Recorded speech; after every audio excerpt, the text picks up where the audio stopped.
আসসালামু আলাইকুম এভরিওয়ান। আজকে আমি বানাবো চিকেন কাটলেট। একটি ফ্রাইং প্যানে দিয়ে দিচ্ছি 1 টিস্পুন ঘি। ঘিটা গরম হয়ে আসলে দিয়ে দিব প্রায় হাফ কাপের মতো পেঁয়াজ কুচি এবং 3-4টি কাঁচামরিচ কুচি। ঝালটা এখানে বাড়িয়ে বা কমিয়ে নিতে পারেন।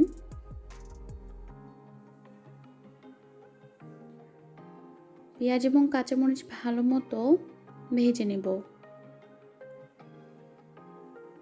হালকা ভাজা হয়ে গেলে দিয়ে দিচ্ছি 1 টিস্পুন আদা রসুন বাটা,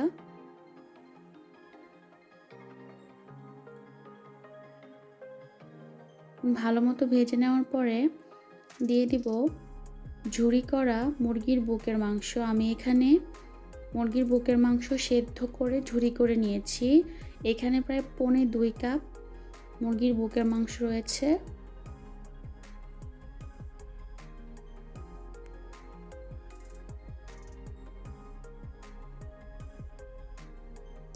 মাংসগুলো ভাজা হয়ে গেছে। এখন দিয়ে দিচ্ছি সেদ্ধ করা আলু।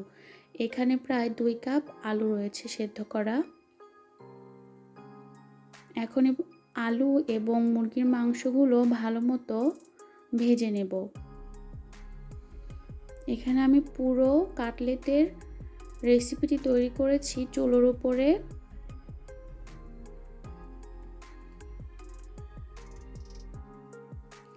এখন দিয়ে দিচ্ছি স্বাদ মতো লবণ, 1 টিস্পুন গোলমরিচের গুঁড়ো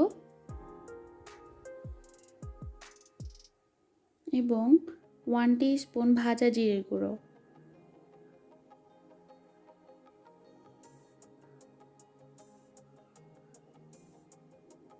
এখন এগুলো ভালোভাবে মিক্সড করে নেব।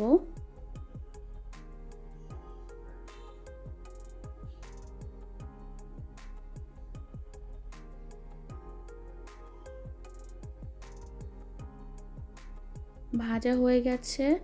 এখন দিয়ে দিব কুচি করা ধনিয়া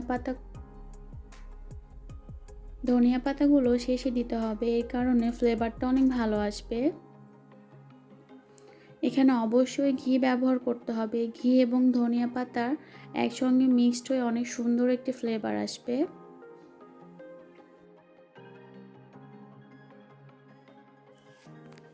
পছন্দ মতো শেপ অনুযায়ী এখন আমি কাটলেটগুলো বানিয়ে নিব।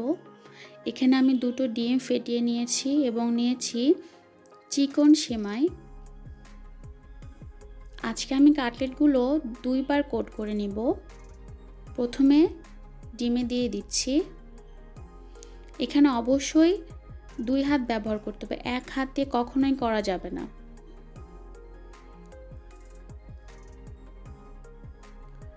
আবার দিয়ে দিচ্ছি ডিমের ভেতরে, তুলে নিয়ে আবার আমি দিয়ে দিচ্ছি শুকনো সেমাইয়ের ভিতরে। এভাবে প্রত্যেকটা কাটলেট আমি কোট করে নেব।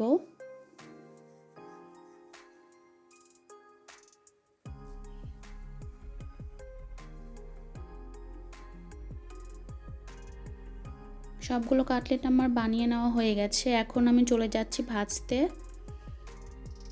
ফ্রাইং প্যানে তেল গরম করে নিয়েছি, দিয়ে দিচ্ছি কাটলেটগুলো।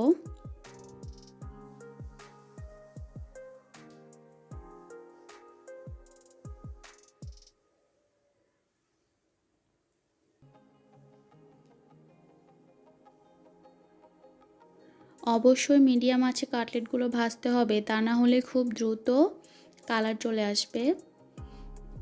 গোল্ডেন ব্রাউন কালার করে আমি কাটলেটগুলো ভেজে নিচ্ছি।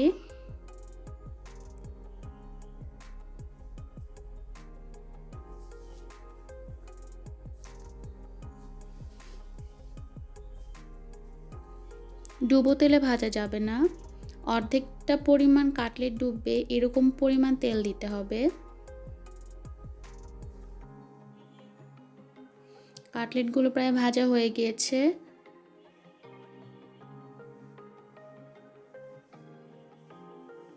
এখন আমি তুলে নিচ্ছি।